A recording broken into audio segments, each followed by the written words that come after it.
This podcast is brought to you by Voice and Vision, bringing help, hope, and healing to individuals, families, and communities affected by mental illness, addictions, and disabilities in southeastern Pennsylvania.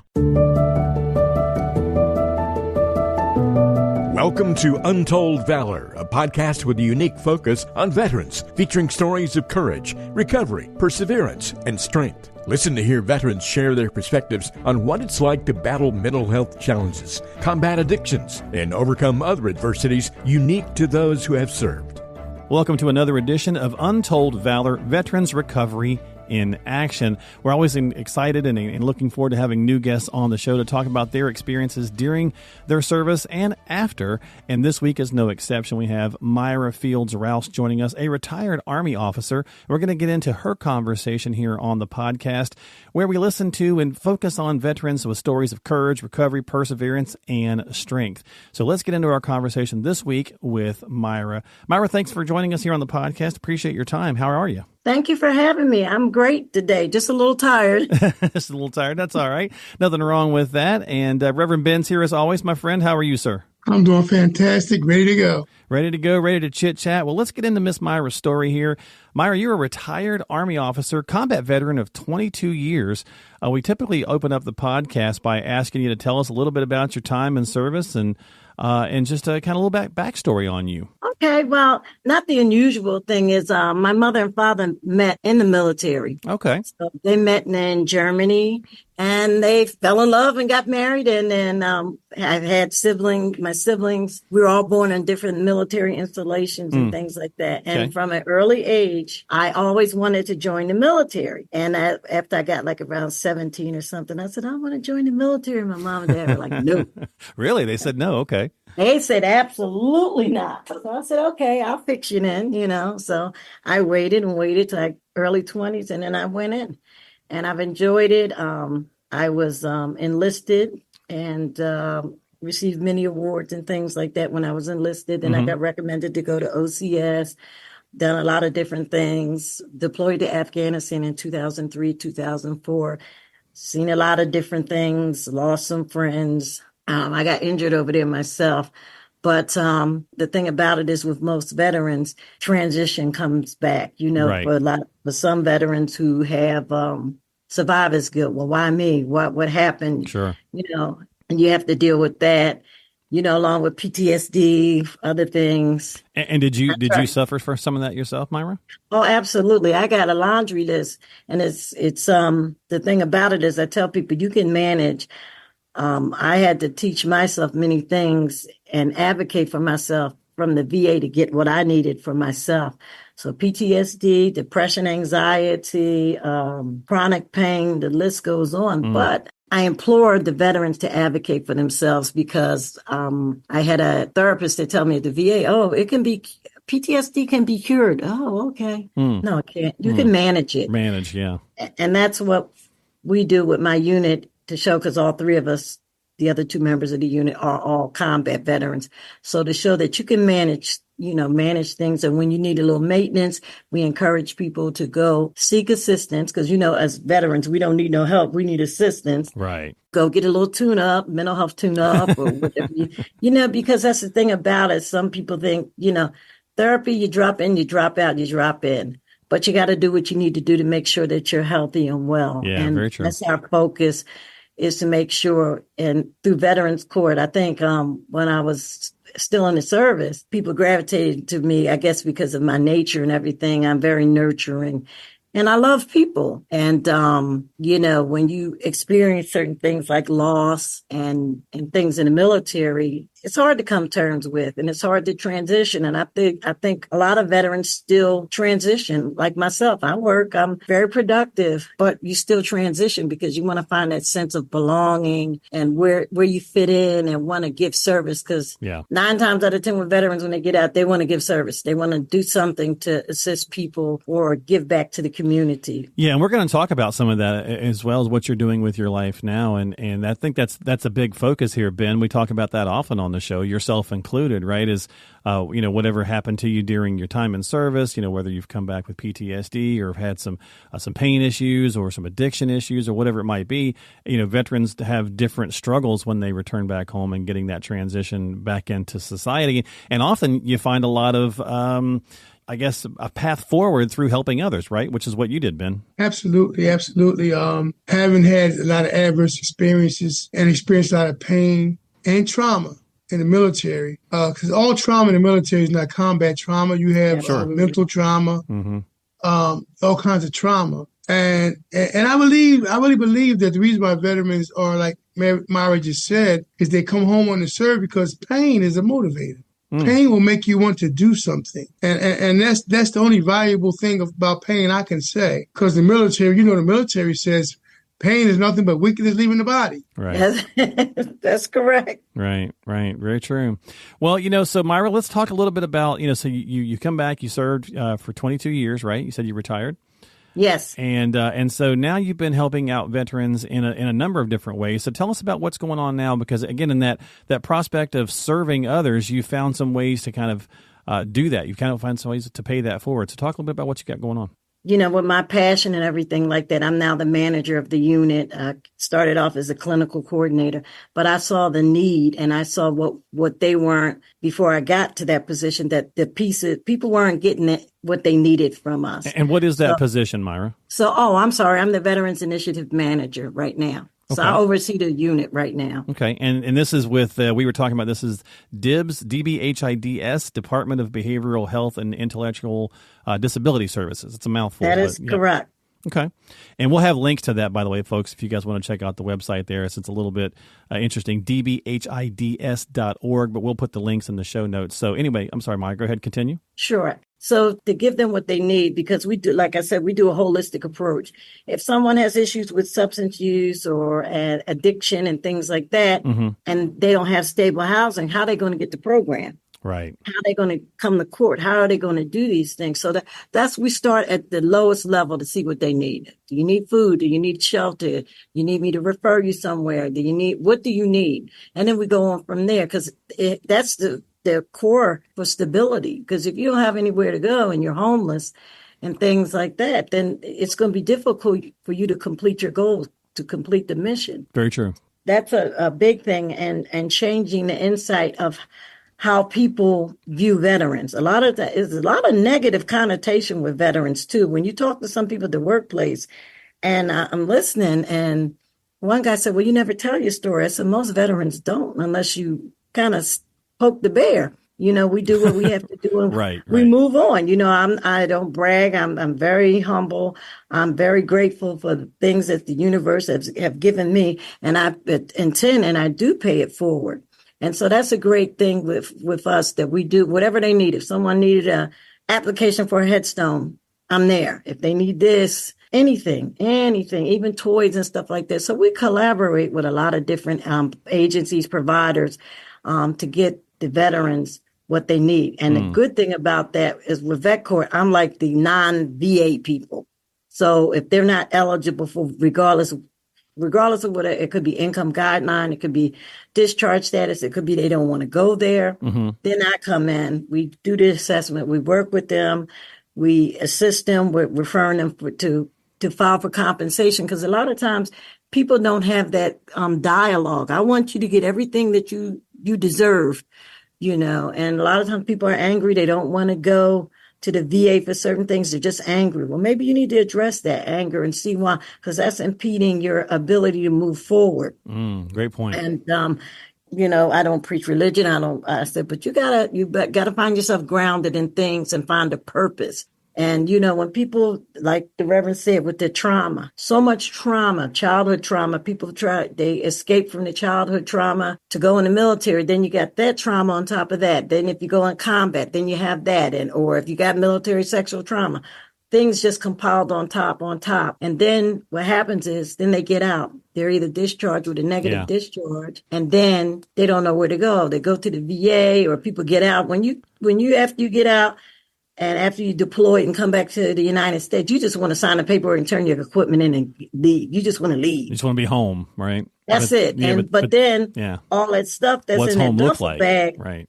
is with you. Yeah. And so there's a lot of people, even Vietnam veterans, a lot of those. I got some World War II veterans. I just got a referral today about a guy who was Cambodian and he was on active duty. And I said, why wasn't he referred to vet court? He's been in prison for 10 years and the military is with him. And I said, wow, I'm very interested in this case to see what I can do to assist this veteran. Well, that's a great point because you were talking to me about the criminal and legal side. You've been helping a lot in that department as well. Oh, correct? Absolutely. And I love it.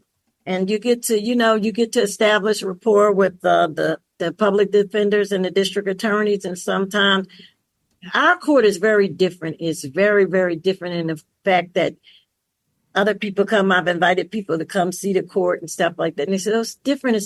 It's a court, criminal court, but it's a treatment court. So anyone that comes into that court has to get treatment. Well, tell us a little bit tell us about that, Myra, because you were saying that you're kind of given options, right? So if you're a veteran with some criminal or legal issues, this could be an option for you. And how does that work? Yes, absolutely. So if I did give the Reverend my card, so if I don't know if the next time somebody could send it out, if anybody wants to email me about something. Yeah, we'll put that information in the notes for folks if they want to check for the podcast. Okay. Yeah, absolutely. So what happens is, say an incident happens, a veteran, something happens, then they go through the process of they can stay in vet court or they can go to trial or go to another court. And so if they decide to stay in veterans court, then they get referred to either the VA or me. We do an assessment and then we go a comprehensive assessment where we try to meet all your needs. So it's not just saying, oh, well, you'll just go here for this and that's it. Mm-hmm. The premise of veterans court is to make you better than when you came in. And I stand by that, to make you better than when you came in. So if you had some other issues, 9 times out of 10, and no one has a recidivated that's been on my caseload in the last 10 years. So that's a good thing. The recidivism rate is extremely low. So the program really does work if people work the program. And the options are, so you go in, you get an offer, you and your lawyer, they agree with it, then you get the treatment. So within the first 14 days, once you get referred to me, you get an assessment within 14 days, and then you get linked with treatment right away. So there isn't any lag time. If there is any lag time, it's on the participant's part. They may not have returned phone calls and did, and that's it, because we call and we follow up. And so they go through the program. There's different options. And the great thing is that the program, they get incentives and sanctions. So if they do well, they're identified as a distinguished vet. They get accolades. They get a gift from the judge.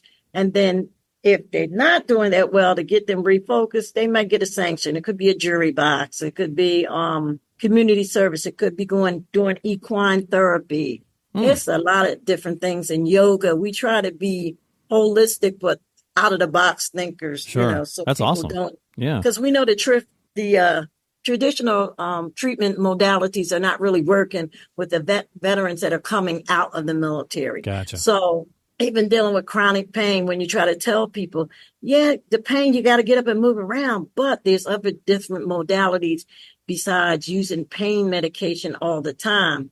Because if you get injured, you're going to have chronic pain. But what happens is what you do with it. And pain changes people's moods, their personalities. A lot of different things come in play. And so once that's taken care of, then after they've completed all the treatment, then they get a graduation date, and then they get to come in, the judge acknowledges them, and then they get their records expunged. And so for some charges in the city of Philadelphia, like a gun charge, is very hard to get expunged. Mm-hmm. So we have a wide variety of cases through vet court, and I'm very proud of the clinical work and the other work that we're doing. We link people with veteran communities. So say if someone wants to go to work at Comcast, I don't know if Comcast has a military veteran section. Amazon has one of those. It's a lot of different places. And I also make sure that the veterans are linked up with treatment that is specific for veterans. So some of the providers in the city, like Rehab After Work, they have something with first responders, Living Green, all these types of programs. So it's important that the veterans have a sense of community and have a sense of belonging. So at least they know. And they have like a trim group too that's for veterans, run by veterans. So it's a good deal. That way people know the military culture. They know how to speak to other veterans. We know the lingo. We know that the Marine and Army is always going back and forth with jokes, Right. about stuff. But right. But you know what? That's the point, though, right? I mean, and what the team does here that produces this podcast, at Voice and Vision and Compure Core, it's all about having those resources and being around other like-minded people, but finding therapy in that, right? Finding some healing in that. So that's great. That's fantastic. Yes. I really like your holistic approach to helping veterans. But as you said yourself, you cannot really help a veteran until he has a home. What is your turnaround time from a veteran from the time that you meet a homeless veteran and assess him and he's into a housing program or shelter? What kind of housing do you offer? So we'll link you up with the housing and things like that. There's a lot of programs. There's like the Nikki Z program. There's some things that we go through the VMC, you could have HUD-VASH, which is this voucher program. You could have, there's like Edison 64 that's in the city. There's a lot of different places, and we work within that realm to make sure. Sometimes we've been very good with getting people in housing programs and things like that now. I don't refer people if I don't vet the programs. If I don't see what it looks like, I'm not referring that person to that. So it depends on the turnaround. For some things, when things are going, sometimes people are placed within 24 hours. So wow. It depends. And we work, and with DBHIDS, they have recovery houses and other different things. And people request to go to recovery houses, then we'll send them to recovery houses. If they request not to go to a recovery house, we will not send them to the recovery house because people have trauma and things like that. Some people have been incarcerated and they've had issues. And why would I want to send somebody with somewhere like it's an open bay and they don't feel comfortable? So that's how that goes. I use my resources and things like that to make sure that they get what they need. Now, the Nikki Z program, and I kind of circumvented some systems with people that I know, and I do have a resource.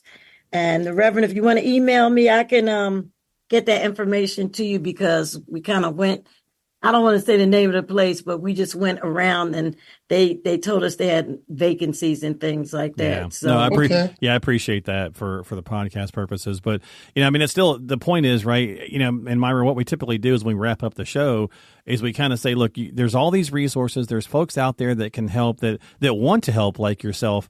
And so the trick is for many veterans is feeling okay to ask for help, right? That's sometimes the hard part. Do you have a kind of a final message or a thought that you would share with other veterans? You've walked the walk yourself. You've been there. You've had dark times yourself. And what would be the message you share to those that are listening to a show like ours and in trying to figure out how to get the, kind of get themselves going? I think one of the big messages, there's always hope. There's always hope. You can always pick yourself up. And I think that's what was the driving force with me.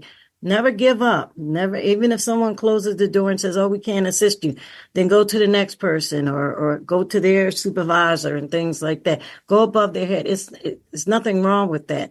And I think a lot of times we lose sight of that. Sometimes veterans lose sight. They don't have any hope. They think they got in trouble. They're going to have a record and this and that. Well, there's ways we could deal with that. And we've been successful in getting like bench warrants too lifted with probation. So I'm very proud of that. Like we'll get people to come in and tell them to come in and get their bench warrant lifted and they're out and on their way and the referrals are sent out. So gotcha. That's the one good thing is hope and having a sense of belonging and that you're worth it. Yeah. Because a lot of times we get that little voice, self-defeating voice. I'm not worth it. Yeah, you are. We're all worth it. And once you find your purpose, You'll be okay. Well said. Well said. And with that, Well we'll wrap said. it up. Well Yeah, said. absolutely. We'll wrap it up with that. Thank you so much, Myra, for being on the podcast. Great resource. Lots of information. We'll have plenty to put in the show notes for folks to check out some of this stuff that Myra offers. We'll get that information in there for you to make it easy. And as always, if you need help, please make sure you check the show notes. Make sure you check the information here on there. We will post all that stuff for folks so they can follow up. And don't forget to share the podcast with other veterans who might benefit from the message, as there's certainly a lot of them out there. So reach out and let another fellow veteran know that there is resources and there is help right here on Untold Valor, Veterans Recovery in Action. Myra, thank you for being here so much for your time. I appreciate you. Thank you for having me. Thank you, Reverend Ben, my friend. Always appreciate you. And we will see you guys next time here on the next episode of Untold Valor. You've been listening to Untold Valor by Voice and Vision. We hope you found the information and resources discussed today helpful. As always, thank you for listening and for your support. Remember to stay connected with us through our various social media platforms, including Facebook, Instagram, and YouTube. Don't forget to visit the website, voiceandvisioninc.org. That's voiceandvisioninc.org, where you can sign up for our blog and find free resources and information on upcoming events, webinars, workshops, and get support. You can also access our free help and hope guide for individuals and families struggling with substance use and addiction. If someone you know is struggling, please reach out for help because you and your life matter. Remember, the National Suicide and Crisis Lifeline is available to you at any time by dialing 988. We are all ambassadors of hope and recovery. And if you want to share your story, please contact us. Compeer Corps is also looking for veteran mentor volunteers and veteran participants. To find out more information about Compeer Corps, please call 610-541-0790. That's 610-541-0790. You can find all the links and contact information for the resources mentioned on today's episode by checking the description and the show notes section of your app. Thank you again for tuning in and for your support. Until next time, this has been Untold Valor.